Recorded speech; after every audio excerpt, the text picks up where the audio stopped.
Sluts, whores, and the economics of the Star Trek universe. They go together like chocolate and peanut butter. Now, as I'm sure you folks know, there have been a lot of ruffled feathers over my statements about how we have the most decadent sluts since the fall of Rome. And this never ceases to amuse me, because are they arguing that women aren't slutty nowadays, that Roman sluts were more slutty? Are they arguing that I can't use the word slut, which is really like a blue law advocacy? And given that I hardly swear, I find that intensely amusing. But I thought, reflecting upon it, that it would be worth addressing the difference between sluts and whores. Because I actually have nothing against whores. Whores don't bother me in the least. They're honest people. It's the sluts that I find so offensive, so reprehensible, whom I don't even want to share an elevator with, lest I ask them for a cup of coffee and I suddenly have a false rape accusation made against me.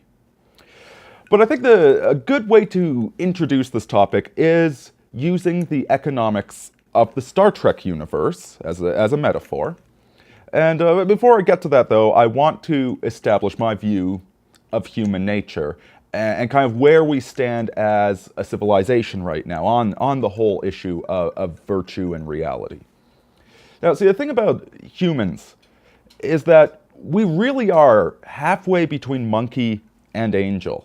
You know, like we've got all of this amazing, this magical nature to us, this creativity, this love, this ability to transcend the mere physical. And yet at the same time, we are part of the physical. You know, we all need to eat. We all need to defecate. We have a sexual instinct that needs to be fulfilled. We have ego needs that need to be fulfilled as part of a pack species. And one of the biggest dangers that you can make in pursuing virtue is to ignore the animal, is to try and kill the animal. Because if you think you've killed your shadow self, all you've done is empower it. All you've done is made it sneakier. If you think you've killed the animal is coming back that much stronger. And this time you're not even aware of it. And so it's very important to acknowledge our animal natures, acknowledge the realities of this universe that we find ourselves in. And given the contemporary climate that we have a very puritanical society. Puritanism being the emphasis on the purely angelic side of our natures. Puritanism which despises the material, attacks the material, and tries to make us perfectly holy. You know, this is the spirit that informs communism. This is the spirit that informs social justice. If you ignore reality and try and become perfect, you wind up becoming a perfect monster. And you know, I think the economics of Star Trek, the universe that Gene Roddenberry tried to describe, is a great example of this.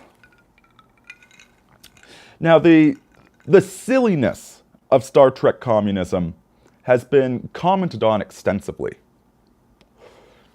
You know, they started off with the Next Generation, where you had all of the pious lectures in seasons 1 and 2 about how much superior these humans were now that they got rid of money, how they all just pursue their own betterment for the glory of the human race, and how those silly 20th century people with their money and their greed, they were so completely out of it. And of course, this really starts to break down as soon as you move away from the Starship Enterprise. You know, if you start asking, what does the economy look like on Earth? How do people live? Aside from the minority that are in Starfleet, what point is there to life? Is everybody plugged into a holodeck? Are there a few elites that run vineyards, that run restaurants? When everybody could be getting things from replicators, they could be getting all of their interactions through the holodeck. You start to paint a rather frightening reality. Now, in the series Star Trek Deep Space Nine, they actually explored the insanity of this economic system. And they did this a bit tongue-in-cheek. They didn't go majorly in depth, but there were some excellent conversations between Benjamin Sisko's son and his best friend Nog, who was a Ferengi, who was the straw capitalist. There's a one great quote: "If you humans don't need money, then you certainly don't need my money." When the kid was trying to borrow money to buy his dad a birthday present. So you really see the whole thing just breaking down. And yet, as a vision, if you don't think about it too much, it does seem like a compelling vision. There is something about the Star Trek universe that most geeks and nerds, most intellectuals, even most warriors would find very attractive. That it's not a mercenary universe. It's not a cheap universe. It's a society that seems to have a higher ethos that it's following. And so I think it's worth asking ourselves the question, what was Gene Roddenberry, what was he fighting against with the Star Trek universe, with this Star Trek economy? What was it that Gene Roddenberry found so offensive about the modern era that he wanted to describe an economy that did not have money? And it's not free market economics, although he may have mistaken it for that. It's not greed in the sense of Ayn Rand, that we're all greedy and greed can be a virtue, but rather crass materialism. What Gene Roddenberry found so offensive was a society where people will go do a job they absolutely despise and they'll work 60 hours a week on it, just to buy a whole bunch of toys, to buy a house that's bigger than what they need, to buy multiple, quads to ride on the weekends, even though they never have a free weekend to ride on a quad. People that are mistaking the means for the ends. Money should just be a means to live the way we want to live and do the things we want to do. And yet a lot of people do seem to mistake the money for the ends. And this dog-eat-dog, this rat race society, this consumer culture is really what he was getting at. That on a gut level, he found it very distasteful. And I think we can all agree with him on that. The mistake he made was blaming capitalism for it. You see, capitalism, or free market economics, or whatever you want to call it, money is nothing but an accounting tool. That you need money, you need an economy to ensure that you have effective use of resources. Without money, you wind up having warehouses that are sitting completely empty, while other warehouses have tons of goods in them that are rotting. And you have people that want the goods that aren't getting them. Money keeps things flowing. It keeps people sane. And so really, to achieve the Star Trek universe, what we need is not to eliminate money. What we need is a rising of consciousness amongst the majority of people in our society. We need more people to raise their consciousness level to the point where they realize that, as my friend Captain Capitalism would say, all that really matters in life is other people. Your friends, your family, your parents, your children. Those are the ones that matter. Not working 60 hours a week at a job you hate so you can buy a brand new car every single year to impress a bunch of neighbors who you don't even like. That's not the purpose of life. The purpose of life is to spend it with your loved ones. But at the same time, to maximize our free time, to maximize the economic output, to maximize the amount of energy available for each and every one of us to consume, to maximize that, you need a good accounting system. You need a free market economy.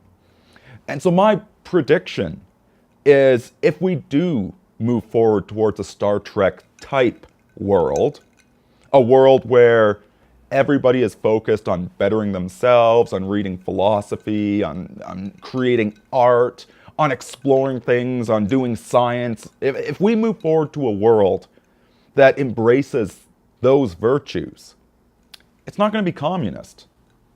It will look like the communist dream, Because in that world, nobody will actually care about money. No more than when you go out with your friends on a Friday night. You don't care about money. You just want to make sure everybody has a beer and everybody has fun. So it will look like that communist society, but I think it will actually be one of the most capitalistic societies that has ever existed. Socialism, the top-down control by a minority who want to dictate how people live, will be completely gone. Because it will be, by its very nature, a society full of individuals who value their freedom and full of individuals who do not want to take away other people's freedoms. Money in the society will be accounting. It'll be largely ignored, but it will be extremely capitalistic at the same time. Now, what does this have to do with sluts and whores?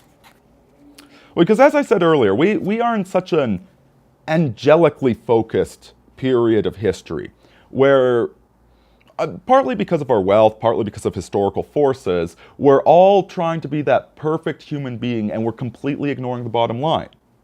You know, this is why we get guys like Gene Roddenberry that think you can have this glorious future by getting rid of the bottom line. That everybody in Star Trek is a perfect angel because they no longer have money.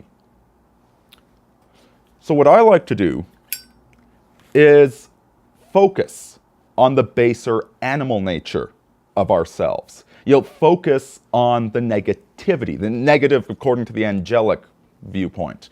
You know, this is why in my podcast, In Vegas Veritas, I really focused upon how it's the sinful nature of Las Vegas that makes it such a wonderful city. And so in discussing sluts versus whores, I would start with the premise that all women are whores and that all sex done properly is a financial exchange. Now, this seems very grim and cynical if you've been raised on nothing but Disney cartoons, but it's simply a fact of life. It's no more grim and cynical than saying that if you don't check both ways when you cross the street, you might die. It's no worse than saying if you don't eat, you're going to starve to death. Because of the basic nature of the human mating dance, it is an exchange of sex for resources. Now, this can take many forms, obviously. You know, marriage is just another form of it. Or it can be the prostitute that you hire for a couple of hours, and then, as the joke goes, you pay her to leave. It can be pornography, where you're paying women to get naked on camera. But at the end of the day, the dominant narrative of our sexuality is this exchange of women giving sex and men giving resources. Women giving compassion, men giving status.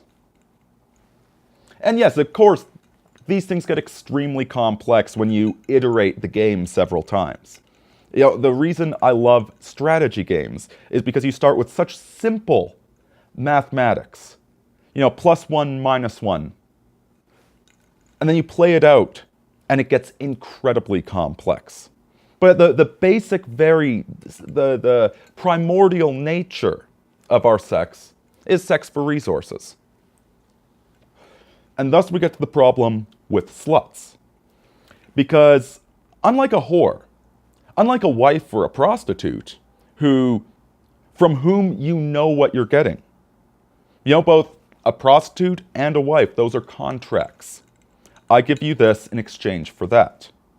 Yeah, we could certainly have a discussion about whether or not those contracts are always fair, whether some of them are exploitative, or whether women in the present day, or the government, I should say, has reneged the woman's responsibilities under a marital contract. Those are all conversations to be had.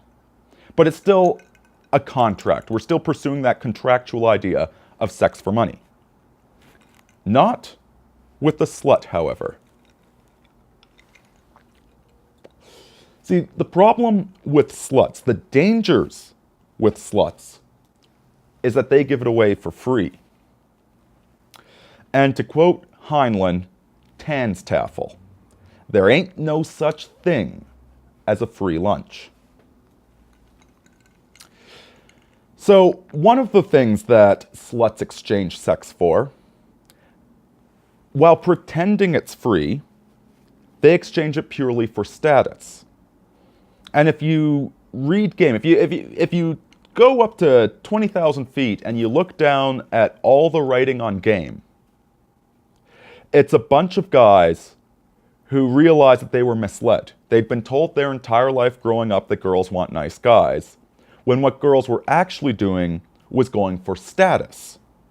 And so there was an exchange going on, but none of them had been informed of what was being exchanged.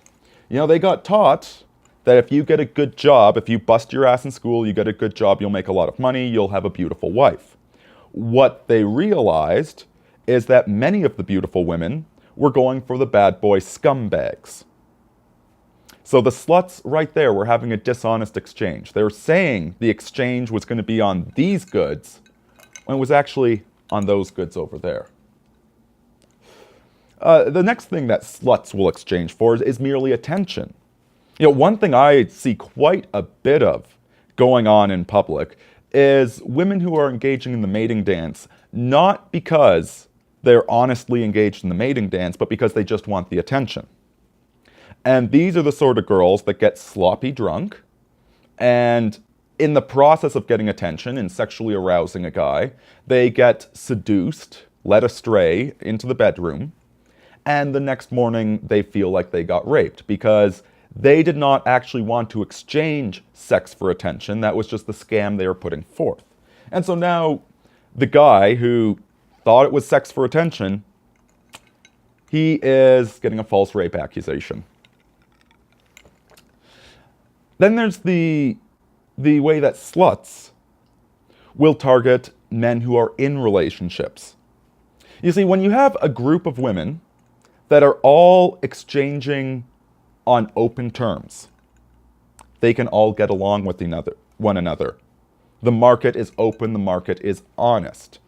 And so the women that are going for a marriage contract will get a marriage contract, and they will not be threatened by the prostitutes because there are two different contracts. The men that want to get married can get married. The women that want to be prostitute, or the men that want to be with a prostitute can get a prostitute. It's open, it's honest. You can deal with the whole thing. Whereas when the slut enters the equation, she destroys women's position on the bargaining table. And so you'll see this, and I think many of you ladies out there have experienced this, that the sluts in high school drag down the market value of all women. See, the prostitute doesn't. The prostitute has, here's my price, and this is what you get. Whereas you ladies going for long-term relationships say, you know what, you'll not just get sex, you'll also get love, compassion, nurturing, etc., etc. So you're selling different goods. You know, one person's selling a motorcycle, the other is selling a sports car. You're not, it's an open marketplace. But the sluts, what they do is they drag down the price for everybody.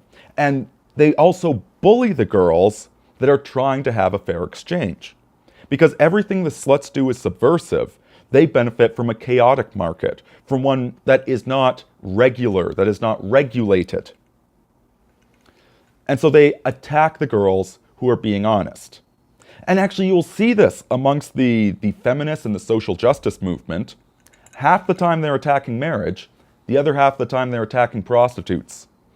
And they're using subversive arguments in both cases, but what it boils down to is that these women are sluts that want to use sex to manipulate, to scam people, and they hate the women that are being honest about the whole thing.